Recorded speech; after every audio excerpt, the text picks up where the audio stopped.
الحمد لله رب العالمين والصلاة والسلام على سيد الأنبياء والمرسلين محمد وآله وأصحابه أجمعين ومن تبعهم بإحسان إلى يوم الدين أما بعد فأعوذ بالله من الشيطان الرجيم بسم الله الرحمن الرحيم علمت نفس ما أحضرت صدق اللہ العظیم۔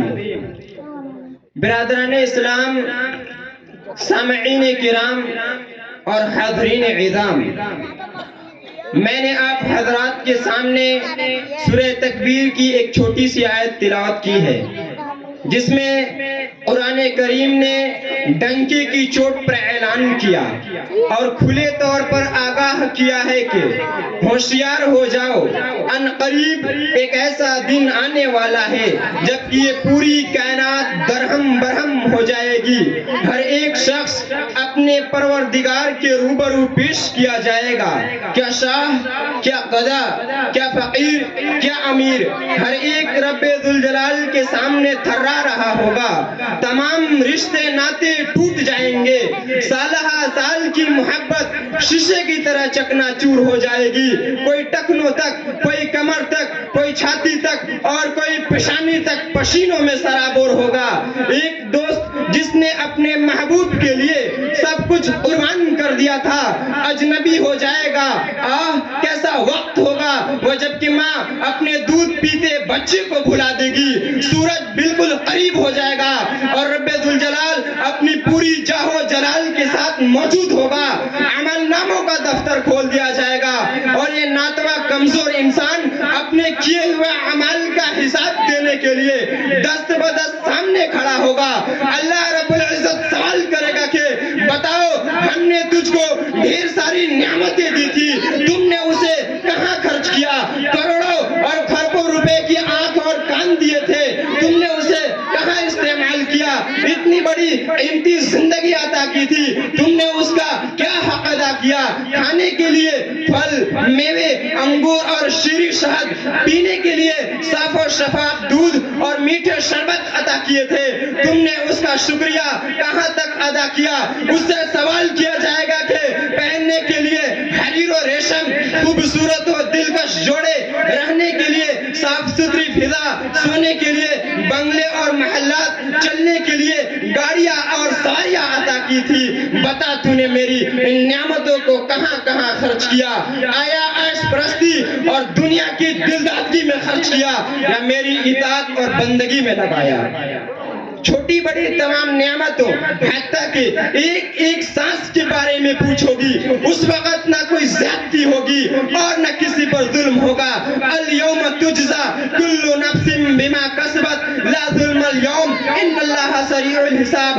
آج ہر ایک کو اس کے کیے کا بدلہ ملے گا، جیسا کسی نے بویا ہوگا ویسا ہی کاٹے گا۔ فمن يعمل مثقال ذرة خيرا يره ومن يعمل مثقال ذرة شرا يره۔ اگر کسی نے رائی کے دانے کے برابر بھی نیک عمل کیا ہوگا وہ وہاں اسے دیکھ لے گا، اور اگر کسی نے رائی کے دانے کے برابر بھی برائی کی ہوگی تو اس کے سامنے آ جائے گا، اس کے سامنے اس کے کرتوت اور کیے ہوئے عمل ناموں کا دفتر کھلا ہوگا، جس میں چھوٹی بڑی تمام چیزیں درج ہوں گی۔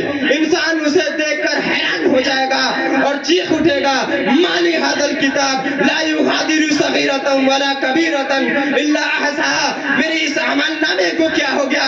اس میں تو کوئی ایسی چیز نہیں جو لکھی ہوئی نہ ہو۔ آج تو میرے گناہوں کے تمام پوتیاں کھل گئی، جو گناہ میں نے تمام انسانوں سے چھپ کر رات کی تاریکی و تنہائی میں شہر سے دور دراز ویرانے میں کیا تھا، آج تو اس کا بھی پردہ فاش ہو گیا اور تمام لوگوں کے درمیان بھنڈا پھوٹ گیا۔ وہ چیخے گا، چلائے گا اور اپنے گناہوں کے غم میں گل گل کر اپنی انگلیاں کاٹے گا۔ وہ تمنا کرے گا اور اپنے پروردگار سے عرض کرے گا کہ اے ہمارے رب، ہمیں دوبارہ دنیا میں بھیج دیا جائے، وہاں جا کر اب تو بس آپ ہی کی بندگی کروں گا، اب تو میری پوری زندگی تیری ہی رضا میں بسر ہوگی۔ بھی ربنا اخرجنا نعمل صالحا غیر الذی كنا نعمل، اے ہمارے رب اب ہم کو یہاں سے نکال لیجئے کہ ہم کچھ نیکیاں کر لیں برخلاف اس کے کہ جو اب تک ہم کرتے رہے۔ برادران اسلام ذرا سوچئے اور اندازہ لگائیے کہ آج ہم کن کن گناہوں میں مبتلا ہے۔ ہماری ہر صبح و شام گناہوں کے کن کن اڈوں پر بسر ہو رہی ہے۔ فرعونی طاغوتی نشے اور غرور نے ہمیں جہنم کے کس دہانے پر کھڑا کر دیا ہے۔ حیوانیت اور بہیمیت کی اس انتہا پر پہنچ گئے ہیں جہاں جا کر آگے کوئی منزل نہیں ہوتی۔ شراب نوشی، جوا بازی، بے حیائی، چوری ڈکیتی، جھوٹ بہتان، الزام تراشی، غیبت، چغل خوری، زناکاری، عیاشی، عصمت دری، نام و نمود، فضول خرچی، نمائش و آرائش، نہ جانے کیسی کیسے خرافات اور کیسی کیسی برائیاں آج ہماری زندگیوں کا لازم حصہ بن گئی ہے۔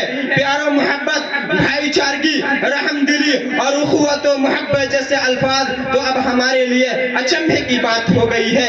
حیرت تو اس بات پر ہے کہ ہم یہ ساری چیزیں بے خوف و خطر کرتے بھی ہیں اور اس کے جواز کی دلیلیں بھی قرآن و حدیث سے نکالنے کی کوشش کرتے ہیں۔ یہ تو وہی بات ہے جیسے مارو گھٹنا پھوٹے سر۔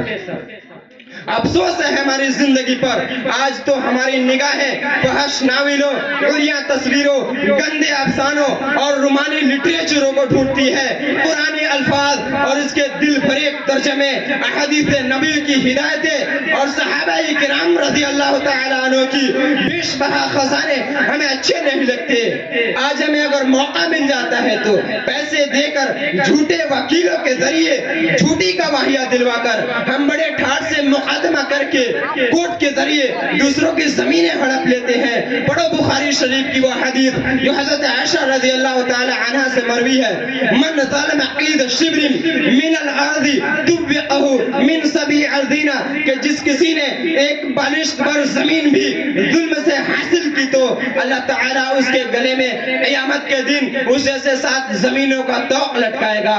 محترم حضرات، ضرورت اس بات کی ہے کہ آج ہم اپنا محاسبہ کریں اور قرآن و حدیث کے مطابق اپنی زندگی گزارنے والے بنے۔ آمین۔ وما توفیق الا باللہ۔ السلام علیکم ورحمۃ اللہ۔